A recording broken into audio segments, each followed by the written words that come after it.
আজকে চলে আসলাম আমার একটা ভাবির বাসায়। আর ভাবি কিন্তু একজন রেসিপি ব্লগার।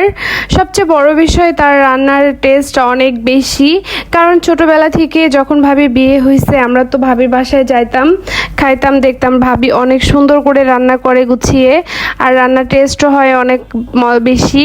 তো এই যে আমাদেরকে ইনভাইট করতে ভাবি, আর এই যে ভাবি তো বাইরে থাকে চট্টগ্রাম, তো গ্রামে আসছে, আসার পরে আমাদেরকে ইনভাইট করছে, যতটুকু পারছে ততটুকু ভাবি চেষ্টা করছে আমাদেরকে আপ্যায়ন করার। আর যে দেখতেই পাচ্ছেন কত সুন্দর করে সবকিছু রান্না বান্না করে গুছিয়ে রেখে দিয়েছে। সবচেয়ে বড় বিষয় ঈদের মধ্যে তো কোরবানি ঈদে ওইভাবে কারো বাসায় যাওয়াও হয় না, ঘোরাও হয় না। তো এই যে চলে আসছি আমি আমার বড় আব্বুর বাসায়, বড় দাদুর ছেলের বাসায়। তো আসার পরে এই যে আমরা সবাই মিলে কিন্তু নিচে বসে বসে খাওয়া শুরু করছি। ডাইনিং টেবিল যদিও আছে, তারপরে আমরা বলছি না, আমরা সবাই একসঙ্গে নিচে বসে খাবো। আর একসঙ্গে খাওয়ার মজাটাই কিন্তু আলাদা। দেখেন মানে নিচে বসে খাওয়ার মজাটা কিন্তু অনেক মানে অন্যরকম।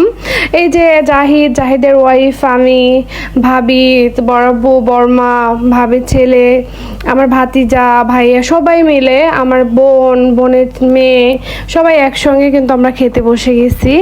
আর সবচেয়ে বড় বিষয়, আনন্দটাই বড় জিনিস, সবাই একসাথে বসে খাওয়া। আর অনেক কিছু কিন্তু রান্না করেছে, গরুর মাংস, মুরগির মাংস, পটল ভাজি, আলু ভাজি, মাছ ফ্রাই, অনেক কিছু করেছে। এই যে দেখতে পাচ্ছেন সে কিন্তু অনেক যতটুকু পারছে গ্রামের বাসায় ততটুকু সুন্দর করে সাজিয়ে গুছিয়ে রাখছে, যদিও এখানে থাকে না। আমি পরে খাবো, এই জন্য আমি বসে আছি, ভাবির সঙ্গে খাবো, কারণ সবাই খাচ্ছে, ভাবি তো একা খাবে, এই জন্য আমি ভাবির সঙ্গে খাবো। আর ভাবি রান্না আসলেই অনেক টেস্ট।